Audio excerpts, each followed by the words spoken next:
माझ्या चॅनलवरती आपल्या सर्वांचं पुन्हा एकदा मनापासून स्वागत आहे।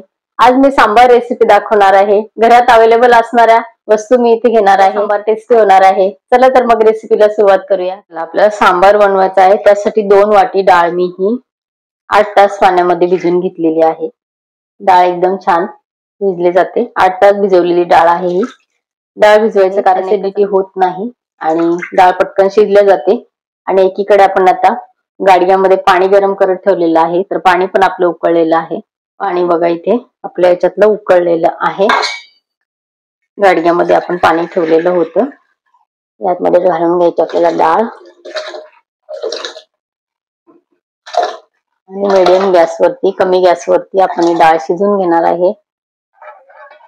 डाळीवरचा आलेला फेस आपल्याला मध्ये मध्ये काढायचा आहे, त्यामुळे डाळ खाल्ल्यानंतर ऍसिडिटी होत नाही। इथे थोडस तेल घालणार आहे मी 1 चमचा आणि हे मिक्स करून आणि डाळ आपल्याला कमी गॅसवरती शिजू द्यायची आहे। आणि तोपर्यंत आता आपल्याला भाज्या घालायच्या आहेत त्या डाळीमध्ये। तर इथे आपण 1 बटाटा घेतलेला आहे, इथे 4 वांगी आहेत, सालीसकट बघा पातीचा कांदा आहे 4-5, 5-7 कढीपत्त्याची पानं, 2 गाजरचे तुकडे, 1 टोमॅटो, तर हे आपल्याला कापून घ्यायचं आहे। बाकी तुमच्याकडे शेवग्याची शेंग वगैरे असेल तर ती घाला, सांबारामध्ये शेवग्याची शेंग असतेच। आज इथे माझ्याकडे जे अवेलेबल आहे त्या भाज्या मी इथे घालणार आहे। हा आपला एल्लार बटाटा आहे, पातळ सालीचा लालवाला, तर हा कापून ठेवला तरी हा काळा नाही पडणार, म्हणून कापून घेते।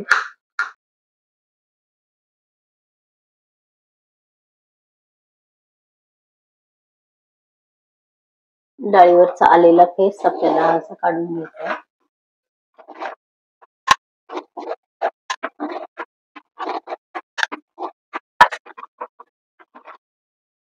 इथे डाळीवरचा आपला संपूर्ण फेस आपण सर्व काढून टाकलेला आहे बघा।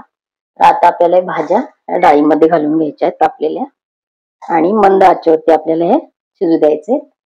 कढीपत्त्याच्या पानासकट मी इथे टाकणार आहे। जे आपण कापून घेतलेलं साहित्य आहे ते सर्व आपल्याला इथे घालायचं आहे। तो कांदा, पात, वांगी सर्व आपण व्यवस्थित मिक्स करून देऊ। आणि आता मंद आचेवरती आपल्याला ही डाळ शिजू द्यायची। आपली डाळ कमी गॅसवर मस्त शिजते बघा। तर मग अशा आपल्या भाज्या टाकून झाल्यानंतर मी अर्धी वाटी कोथिंबीर बारीक करून ह्याच्यामध्ये घातलेली आहे आणि 8 लसणाच्या पाकळ्या मी सोलून आणि याच्यामध्ये शिजायला घातलेल्या आहेत। आणि आता ह्या पहिल्या भाज्या बऱ्यापैकी ह्याच्यामध्ये व्यवस्थित शिजताय। तर आता आपल्याला इथे दुधी भोपळा घालायचा आहे। दुधी भोपळा थोडासा लेट घालायचा आहे, कारण तो एकदम गाळ होऊन जातो आणि खाताना थोडेफार मध्ये दुधीचे तुकडे असतील ते छान वाटतं। तर आता आपण इथे दुधीचे तुकडे घालून घेऊ। इथे आपण आता दुधी घालून घेऊ। तर दुधीची साल आपल्याला काढायची नाहीये आणि बिया पण काढायच्या नाहीये। मला आवडत नसतील तुम्ही काढू शकता। या साईजचे मी इथे दुधीचे तुकडे करणार आहे। दुधी लगेच आपला गाळ होऊन जातो, बाकी भाज्या आपल्याला गाळच हव्या त्यातल्या, फक्त दुधी आपल्याला थोडासा दिसायला हवा त्यामध्ये, म्हणून आपण दुधी नंतर घालायचं आहे। तुम्हाला जर सर्वच भाज्या गाळ पाहिजे असतील तर सर्व भाज्यांबरोबरच तुम्ही दुधी पण घालून घेऊ शकता। बिया पण तुम्हाला आवडत नसतील तर तुम्ही काढू शकता, मी दुधीच्या बिया काढत नाही।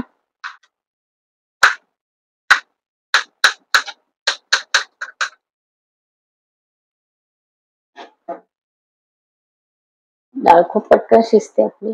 इथे आपण दुधी टाकून अगदी 8-10 मिनिट झालेले आहेत। तर हे बघा, यामध्ये आता आपल्याला 2-3 वस्तू ऍड करायच्या आहेत।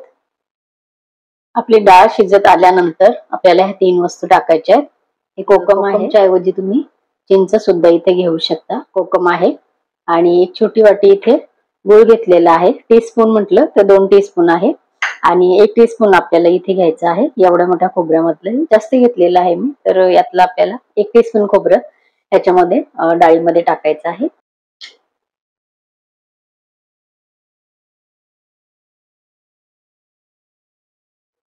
तुम्हाला गुळाचं कमी घालायचं असेल तर तुम्ही घालू शकता, कारण सांबार आपला आंबट गोड आणि तिखटचं बॅलन्स सांभाळण्यासाठी गोड त्याच्यामध्ये उत्तम काम करतो. तर तुम्ही तुमच्या आवडीप्रमाणे इथे गुळ घेऊ शकता.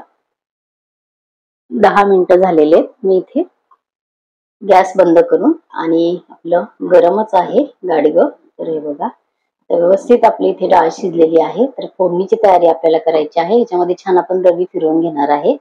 इथे आपण सांबार मसाला वापरणार आहे, आणि कोथिंबीर घेतलेली, थोडीशी लाल मिरची घेतलेली, ही तिखट लाल मिरची आहे. तर हे 4 मिरच्या घेतलेल्या आहे, कढीपत्ता थोडासा, आणि 7-8 लसूण पाकळ्या मी बारीक चिरून घेतलेले आहे.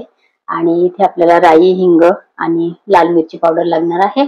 तर आता इथे आपण रवी याच्यामध्ये फिरवून घ्यायची. एकदम छान आपलं वरण इथे शिजलेलं आहे आणि खमंग वास पण मस्त सुटलेला आहे. तर आता इथे हे बघा,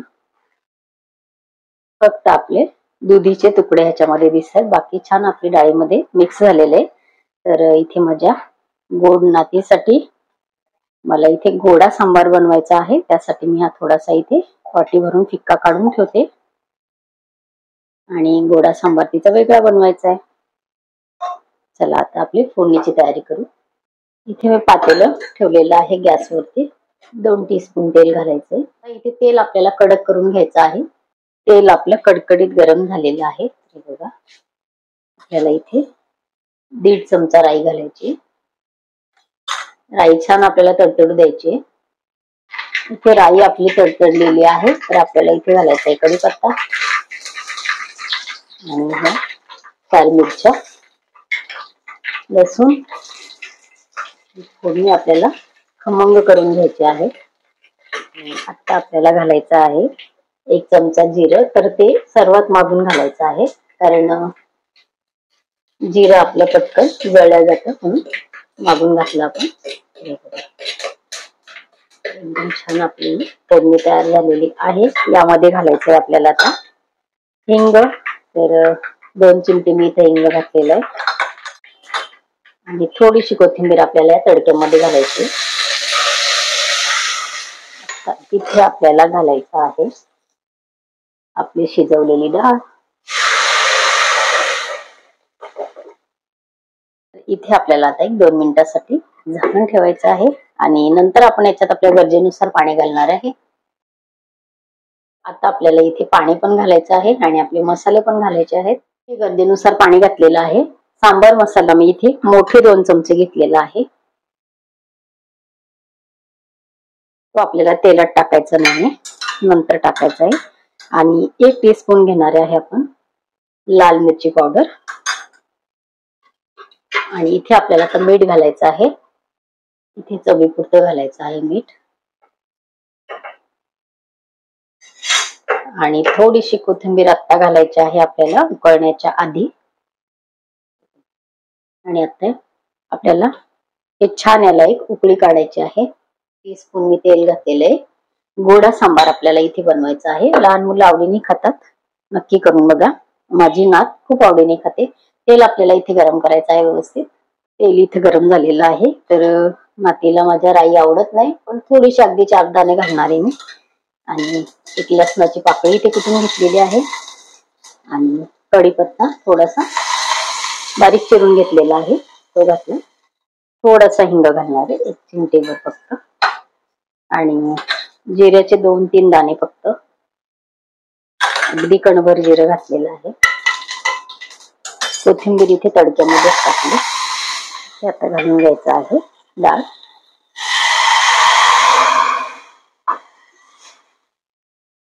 इथे आपण फिक्या याच्यामध्ये पाणी टाकलेलं आहे, आणि आता चवीपुरतं मीठ घालायचं आहे. यामध्ये आपल्याला सांबार मसाला टाकायचा नाही, कारण तिखट आहे. त्यामुळे एक छान उकळी आपल्याला या सांबाराला घ्यायची आहे. आणि गोडा सांबार जो आपण बनवलेला आहे, तर त्याला छान उकळी आलेली आहे. खळखळून 1 उकळी आपल्याला याला आणायची, आणि गॅस बंद करून टाकायचा आहे. इथे आपल्या सांबाराला उकळी आलेली आहे, आणि गॅस मी आता कमी केलेला आहे, कारण पातेलं आपलं गरम असतं मातीचं. इडली सांबार त्याबरोबर आपण सांबार बनवतच असतो. पण एखाद्या वेळेला मध्ये जरी आपल्याला असं वाटलं की सांबार बनवायचंय, तर आपण गरमागरम भाताबरोबर सांबार खाऊ शकतो. आजचा सांबार आपला इथे तयार झालेला आहे. सांबार आपलं तयार आहे आणि चटणीचं साहित्य आपण इथे काढून ठेवलेलं आहे. थोडीशी चटणी वेगळी आहे आजची, त्याला बघूया. चला चटणीचं साहित्य बघूया. 1 वाटी इथे घेतलेली आहे मी ओलं खोबरं. इथे थोडासा गुळ आहे, 2 लसणाच्या पाकळ्या आणि थोडासा आल्याचा तुकडा आहे आणि शेंगदाणे आहेत 1-2 टीस्पून असतील. थोडीशी कोथिंबीर आहे आणि इथे ही चणा डाळ आहे. 3 टीस्पून मी चणा डाळ भिजत लावली. 1 तास झाले फक्त पाण्यामध्ये. आणि ह्या तिखट मिरच्या आहेत त्याही याच्यावरती भिजत लावलेल्या आहेत. चटणी आपल्याला ही मिक्सर मध्ये छान करून घ्यायची आहे. आणि चवीपुरते इथे मीठ घालणार आहे आपण. दह्याचं पातेलं दिसतंय, फ्रीज मधून बाहेर काढून ठेवलेलं आहे. 12 दिवसाचं दही आहे हे साईचं. 3 पाव तरी तूप निघणार आहे. माझ्या चॅनलवरती लोणी कसं काढायचं ही रेसिपी दिलेली आहे, नक्की बघा. चला आपण आता चटणी वाटून घेऊया. इथे चवीपुरतं आपल्याला मीठ घालायचं आहे आणि थोडंसं पाणी घालून आणि आपल्याला ही चटणी वाटून घ्यायची आहे. आपल्याला एकदम घट्ट चटणी नाही करायची. इथे थोडीशी इथे आपली चटणी तयार झालेली आहे. 2 चमचे तेलामध्ये आपण राई तडकून घेतलेली आहे. एवढाच आपल्याला याच्यावरती तडका द्यायचा आहे. आपली चटणी इथे खाण्यासाठी तयार आहे. तुम्ही इडली, सांबार किंवा रोजच्या जेवणाबरोबर पण ही चटणी खाऊ शकता. आपल्या इथे गोडा सांबार, तिखट सांबार आणि चटणी आपली तयार आहे. नक्की करून बघा. आजची रेसिपी कशी वाटली कमेंट करून नक्की सांगा. गोडा सांबार, तिखट सांबार आणि चटणी आपण इथे बनवलेली आहे. आपण इडली बरोबरच हे पदार्थ खाल्ले पाहिजे असं काहीच नाहीये, केव्हाही आपण हे घरी बनवून खाऊ शकतो. तर आजची रेसिपी जर तुम्हाला आवडली असेल तर नक्की लाईक आणि शेअर करा. माझ्या चॅनलवरती नवीन असाल तर होम कुक रंजना चॅनलला सबस्क्राईब करा. परत भेटूया असंच एका छानशा रेसिपीवर. तोपर्यंत बाय बाय. तुम्ही माझ्या चॅनलला अजूनपर्यंत सबस्क्राईब केलं नसेल तर सबस्क्राईब करा आणि बाजूचं बेल आयकॉन सुद्धा प्रेस करा, म्हणजे माझ्या येणाऱ्या रोजच्या नवीन रेसिपीचं नोटिफिकेशन तुम्हाला मिळेल. आणि तुम्ही मला इंस्टाग्राम आणि फेसबुकवर सुद्धा फॉलो करू शकता. त्याची लिंक मी खाली डिस्क्रिप्शन बॉक्स मध्ये दिलेली आहे. आणि माझ्या चॅनलवरती बरेच प्रकारच्या रेसिपीज मी दिलेल्या आहे. त्याची प्लेलिस्ट मी चॅनलवरती दिलेली आहे. त्या प्लेलिस्टची लिंक खाली डिस्क्रिप्शन बॉक्स मध्ये दिलेली आहे. तर होम कुक रंजना चॅनलला जरूर भेट द्या.